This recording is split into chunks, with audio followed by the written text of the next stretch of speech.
Hi, I'm your host, Marsha Florence for Just Ask. Today, our guest is the Josephine Ford Cancer Center. Hurry back and join us.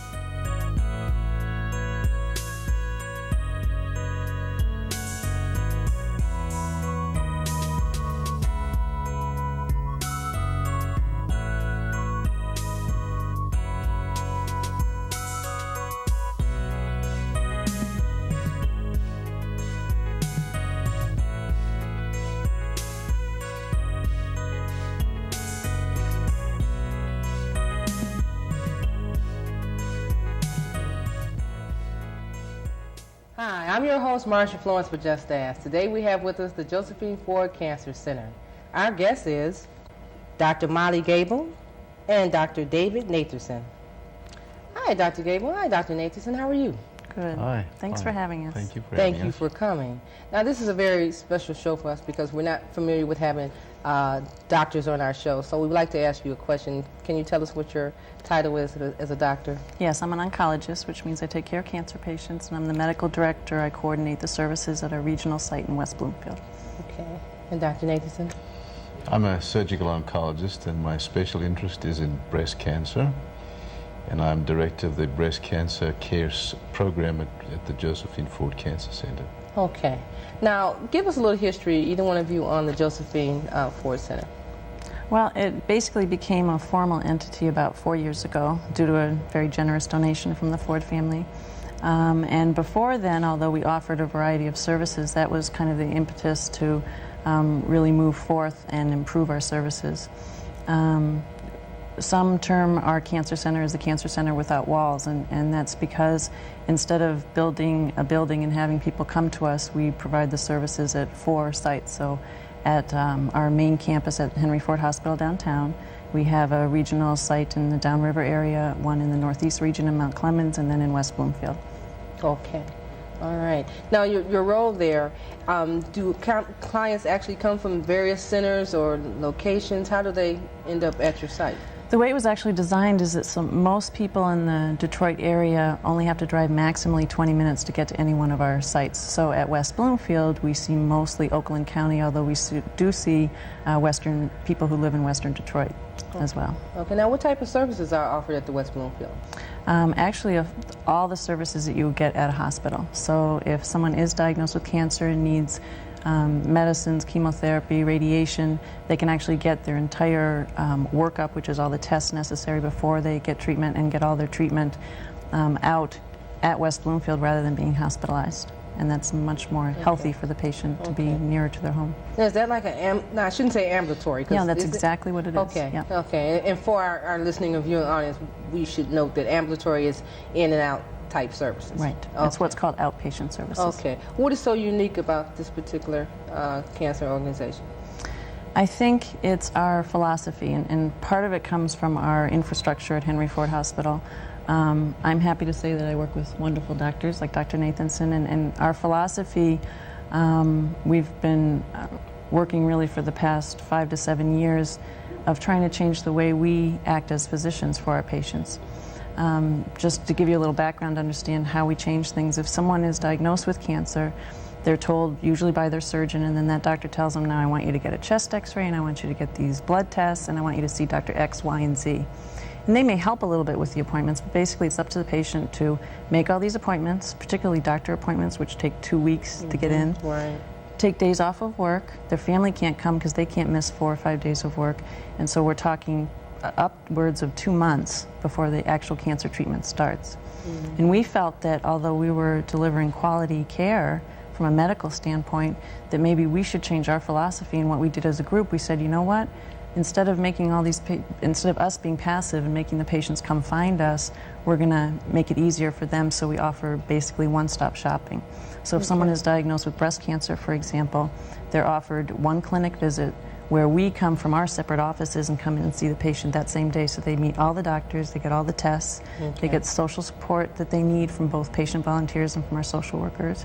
And we really wrap it up in a nice package so that, trying not to overwhelm the patient, we've really armed them with enough information that they can be comfortable with the treatment decision they make. But that's like personal care. That's real personal care. Yes. Individual personal care at that. And that's good. That's wonderful, because did it take over a long history of time to recognize that it would be best to incorporate all of it, all the services within 1 or 2 days and have it all spread out like it was before? Yes, it did. And there was there was a learning curve of about a year until we did it right. But the first step was really to get the physician buy-in to say, and I'm very grateful to work with people. I mean, we're all on the same wavelength. And so what do you think your success rate is for having this one-stop shop like? We've actually looked at that from a scientific standpoint, and we've proven that it takes the wait time from diagnosis until treatment. It's cut it in half, brought it down to about the ideal, as fast as you can do it. And also we've proven through questionnaires a big improvement in patient satisfaction. We have about 83% of patients think the care is excellent or outstanding. That's great. Okay. Now, Dr. Nathanson, you know I can't leave you out, so tell us about your involvement with the agency. Well, I do mostly breast cancer treatment from a surgeon's point of view, but what Dr. Gable's been talking about involves multiple disciplines, because we don't think that cancer should be treated by any one specialty, particularly breast cancer. So in breast cancer particularly, we have patients who see the surgeon, the radiation oncologist, and the medical oncologist all at the same sitting. And what I do is I see those patients and talk specifically about the surgical aspects of their treatment. And then Dr. Gable would talk about the radiation aspects, and we have a colleague who would talk about the medical oncology aspects of the treatment. And that's one part of it. When a patient has already been diagnosed with breast cancer, that's what we do. We have to get to that point, and the other part of my job is to be in a breast diagnostic clinic, which involves another group of specialists, the radiologists. And we have a clinic which we set up in April of '98, where patients who have breast problems can come and get mammograms, ultrasounds, and see the surgeon all on the same day without having to go to multiple visits to get those tests done. Which also is helpful in terms of patient satisfaction, patient happiness, and helps to decrease the amount of time that women have to spend between discovering, for example, a lump in the breast or having an abnormal mammogram and having to wait some period of time before they get to see somebody who can actually do a biopsy, take a piece of tissue.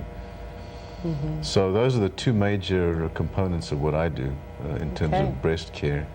Okay, so it's like a conglomerate of well-known, or not well-known, I'll just say good quality physicians working together to support the patient in the development of the breast cancer. Yes. Okay, that's great. That's great, because, you know, well, breast cancer, what is the percentage rate of women with breast cancer? Is it a high ratio of women with breast cancer overall over any other type, or? Yes, it's what we most commonly see in this community. Yes, are breast and prostate cancers. Okay. Now, do we have any symptoms or things that we should look out for that you all could like include us in so that we would know? I mean, it's one thing to give yourself the monthly exam and not really know what you're doing, and then you go to your physician and he or she, you know, examines you and finds something. I mean, when you tell a patient to go home and give yourself a breast exam, and we go home and say, oh, I'm fine. The actual fact of going to the physician and then finding out that something was there, can the physician determine how long, you know, this particular lump may have been in place? If this is a cancer and it presents as a lump, well, firstly, let's just focus on the fact that because of mammography and because of increasing use of mammography and women's awareness, we more commonly these days find breast cancers at an earlier stage, and oftentimes these days before a lump is actually felt by a woman or by her physician. Okay. So that's what we're aiming at, and that's why it's very important to get mammograms regularly. Now, have they improved on the, and I haven't had one yet, so I'm just asking, have they improved on the testing for mammogram? I was always told it was painful, and I think a lot of women my age and over are saying, no way, it'll hurt. So have they improved on that particular type of testing? They haven't necessarily improved on the, I wouldn't necessarily define it as being painful. It's uncomfortable. It's like going to the dentist. It's something you have to do. Okay. There are a lot of reasons that the most common reason women give me for putting off the mammogram is that we're all busy, we're all working. I mean, it's a different society now. Most women hold full-time jobs and are responsible for caring for their kids and thinking about getting the kids to the dentist. It's very hard from a practical standpoint. Okay. But the technology really has improved a lot, and we were actually just discussing this morning that, 7 or 8 years ago, there was a minority of breast cancer found at a very early, very curable stage, and roughly 10% of breast cancers had 100% survival. Now, in our practice, 35 to 40% of cancers are found before they're even mature enough to have made a lump. It's a very subtle finding that they find on the mammogram. So we're way ahead. I mean, that gives the patient a 2-year head start. Okay. When you see that ad about, I think it's Mary, I think is the ad that they run every year during Breast Cancer Awareness Month, is that she's getting a head start, and that's absolutely true. Okay. Now, does the Josephine Ford Center, does it offer any other type of entity of cancer? So is it just breast cancer, or do they have another one-stop similar to this? Yes, actually we do. And what we did to build on our success with the breast cancer program, we realized that prostate cancer, which is also another very common cancer in our area, men with prostate cancer are somewhat in the same situation as women with breast cancer, in that most are caught early due to the PSA blood test, and most men can choose their treatment. And so they need the same intense educational process and counseling and support that the women do. And so we've actually opened what we call the Prostate Cancer Options Program, where it's very similar to what I described for the breast cancer program. Okay. So. Well, that's supportive. Yeah, I mean, I don't want, people to feel like this is only one-sided, because, you can go to the hospital itself and go to the various departments, but you actually have a particular, almost like a one-stop shop that's directed towards those particular types. Exactly. That's great. That's great. Yeah. Okay, well, I tell you what, Dr. Nathanson and Dr. Gabriel, we're going to take a commercial break and come back and talk about some very important information. We'll be right back.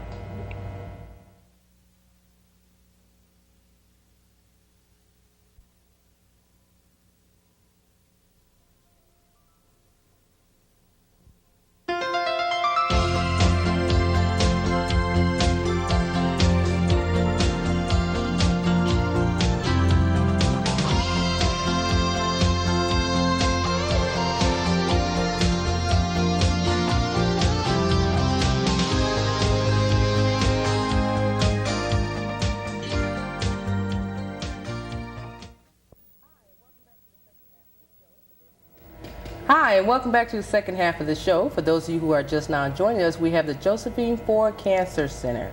Our guests is Dr. Nathanson and Dr. Gable. Now, we left off with some very good information here, but I want to zoom in into this particular fundraiser. Is this a fundraiser that you're having? Yep. Okay, and it's the second R&R Ride to Recovery. Right. Now, Dr. Gable, can you tell us something about the Ride to Recovery? Yes. It actually originated, I have a horse, and there's a group of us at our barn that trail ride for children's cancer, and we've done this for about 6 or 7 years. And we have a lot of fun doing it. And one of my friends said, why don't we ride and raise money for your cancer patients? And that's how it started. And last year was really the first year. We had 15 horses, and we made $7,000 just on pledges. People pledged us to ride. During that time, a few of my patients who were undergoing treatment were avid bike riders, and so they joined us. And everyone who was involved in it had a wonderful time and asked to be invited back. And so this year, I think our goal is to have about 300 bicycle riders and about 30 horses. And we're going to do a concurrent or simultaneous ride, horses and bikes in Kensington Park. Okay. So if this is the second one, this is going to be a continuous program Yes, every we year? hope to do this every year. Okay, and the date you have slated here is June 17th? Yes, that's the a year Saturday. 2000? Yeah. So every year in the month of June, we should Yes. anticipate It'll that- probably be the third Saturday of Okay. June. Okay, and it's Ride to Recovery. Yes. Now, how does one get involved with Ride to Recovery? We have a toll-free number for the Josephine Ford Cancer Center, Okay. which is 1-888-734-5322. Okay. Want to give it to us again? Yep, 888-734-5322. Okay. Okay, so are there volunteers involved in this program? Yes, there are. If Yes, someone there are. wants to volunteer, what do they need to do? We would love to have them. Okay. We don't want to scare off anyone by thinking that they're going to have to take care of the horses. Basically, the horses is their own kind of, they take care of themselves. But our volunteers, some people are going to participate and get pledges. Most of the volunteers will be manning juice and fruit stations for the riders, mostly for the bicycle riders. And also helping, we're going to be having a lunch party.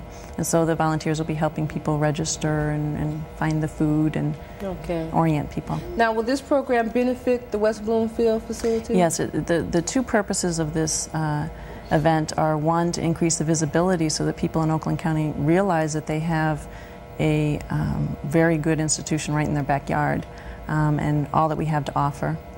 And the second function is really to raise money. And last year we really used that money directly, 100% of it goes back to the patient. We used the $7,000 that we got to pay for a part-time social worker for our cancer patients. And then we also pay for people's prescriptions. Because even people who aren't indigent or who are, for example, retired on a fixed income, if I give them a prescription for pain medicine, for example, that can come at $150 every 2 weeks, and so it really helps relieve stress if we can do things like that. Okay. Some of your patients may be of low income or Right. Okay. Right. Okay. Is there a sliding scale, of some sort, that they can work under with the social worker? Yes. Okay. Yep. Okay. A lot of people are concerned with that because when Yes. you're sickly, and it's one thing to be sick and receiving the care and the comfort from your physician, but the prescriptions themselves are enough to hang you up to say, oh, I just can't afford this. And I feel sorry for the fact that our insurance companies are not in touch with reality enough to know that this is a person's life we're talking about. This is not paper. You know, for all the money that you pay to your insurance companies over the year, I know you're going to get me for this, insurance companies, but all the money you pay over the years, you should be entitled to the lowest cost possible for your medication. Right. Okay, and we have generic brands and name brands, and anytime you get to the point where you got generic brands and name brands competing for the cost of your purse, it's like, that doesn't make any sense to me. You know, so I'm glad to know that you do invite a sliding scale for your patients, because a lot of people would just no way be willing to, you know, afford their medicine. And that's exactly it. And then they can't take them and are sicker in the long run. So we try and circumvent that by helping them out. Now I wanted to get back to your staffing. What does your staffing consist of? Because when you said a social worker, that was just like one person. So what does the staff consist of? The typical cancer patient would come into contact, of course, with their doctors, and then each doctor has a nurse who's also trained specially in that aspect of cancer care. And then we have actually a network of cancer survivors who are patient volunteers who really provide a great function in counseling our patients. We have a social worker who's specially trained in counseling cancer patients, running support groups, that kind of thing. And then we have what we might refer to as overhead, but support staff for us in terms of administrators and such that can help us get funds for special programs. So there's really a whole, probably 3 levels of full care. house. Is this a 7-day operation, 5-day? How does it work? It is classically a 5-day operation, but actually at the West Bloomfield facility, if someone needed to have fluids or antibiotics and they almost needed a hospital admission, they can stay there in a very nice hospital room at West Bloomfield for 24 hours and avoid the hospital stay. Sounds really nice. Okay. Dr. Nathanson, will you be on hand here? Absolutely. I'll be feeding the horses. Okay. That's good. Okay, we're going to make sure that we air this information. I know you got to have a website. It's the year 2000. I'm sure you have a website. Any website addresses? Yeah, www.henryford.com. Okay. So if a patient wanted to can a patient contact you personally and ask you questions, or do they, have to kind of like go through the social work setting or something, or is that an issue? Well, actually, the phone number that I gave earlier in the show, that is staffed by one of our most valuable employees who's very knowledgeable about how to direct patient calls, whether it's to get in to see a physician or if they're having problems. If they have questions on Ride to Recovery, she knows how to get them that information quickly. Okay. Now, what are the future plans for the Cancer Center? You're part of the future plans if you want to talk about your plans a little bit.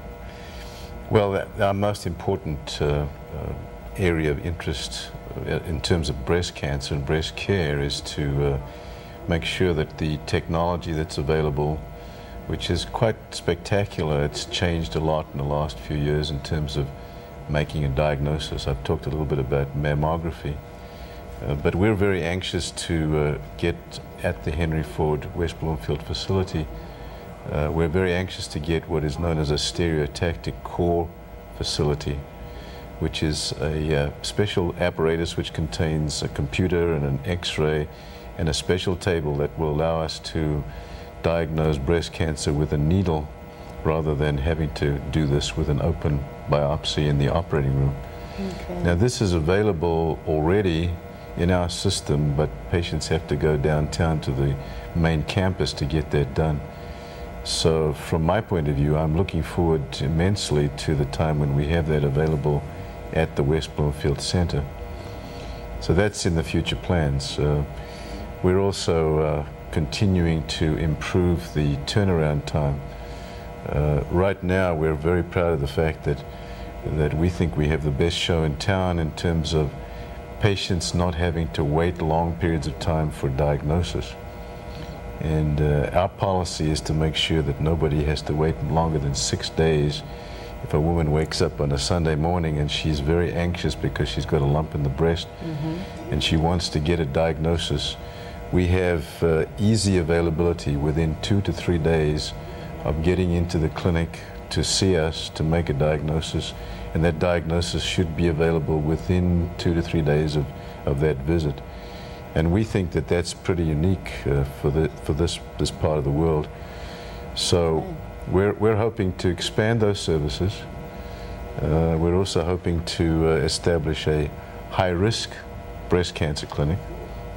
This would be for women who, because of family history, for example, would be at increased risk for getting breast cancer, or other factors that make them at higher risk. And so far we don't have such a clinic, and there aren't any around Southeast Michigan. But I think that this is something that we really are pushing hard to get now, and hope to get on the road within the next few months, actually. Okay. So those are a couple of important areas of development. Well, it sounds like a well thought out plan, and I can tell that it's well on its way in the workings. Yes. Okay, and Dr. Gable, any future plans for you? That's really what we're focusing on for this year, but our philosophy, each year we look at what we've done and say, how can we improve it? So for this year, we're working on the prostate cancer. I would like to see more community involvement on our part in terms of educating the community about cancer prevention, and providing programs from school kids to nursing homes in our community, and also enhancing the services that we can give people through things like Ride to Recovery. My dream would be to get money to help people with transportation, and just keep growing, just keep building on what we have. And transportation is a major issue for our clients to go to and from a physician, and there are a few services that do offer free rides or low-income rides for patients to go to their testing and stuff. But some people are so family-oriented, they rather ride with a sibling or husband, a spouse, something other than a total stranger. And I think we should get away from that and just do what we have to do, go where we have to go, know that we're in good hands, because to me, when you get the free transportation and everything, those are people who care. Right. Everyone who works in a particular arena are caregivers when it comes to the volunteers, when it comes to the transportation people, the greeter. All those people to me are there for the same purpose, and that's to help the individual, you know, relax in their state of mind and get through this without a lot of anxiety. And sometimes we need to support people that way and let them know, you know, you're not alone.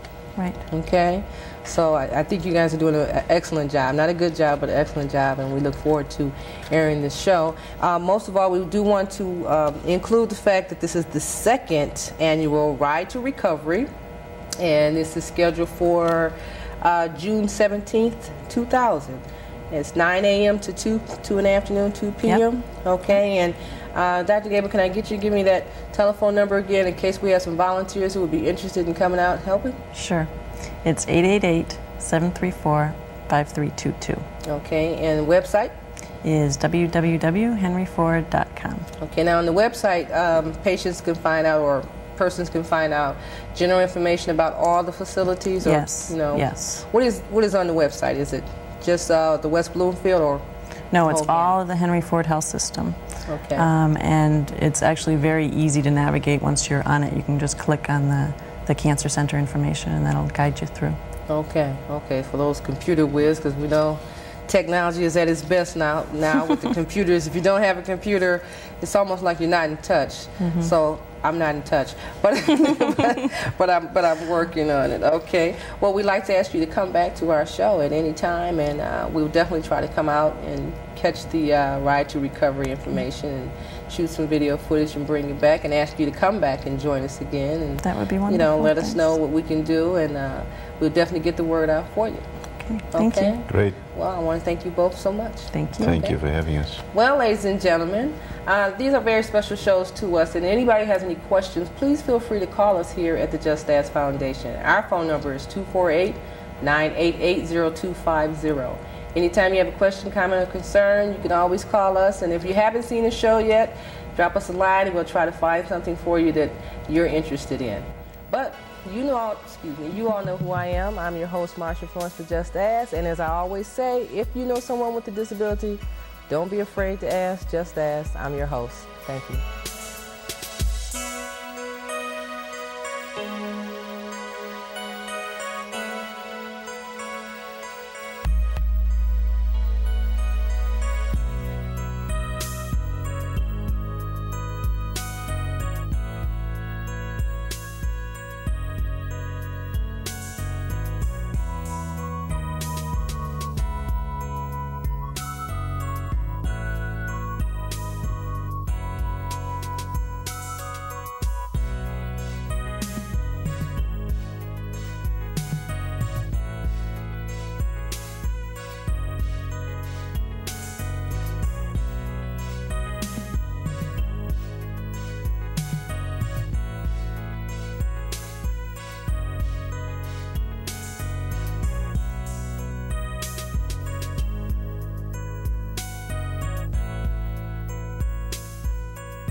Dad, where are you going?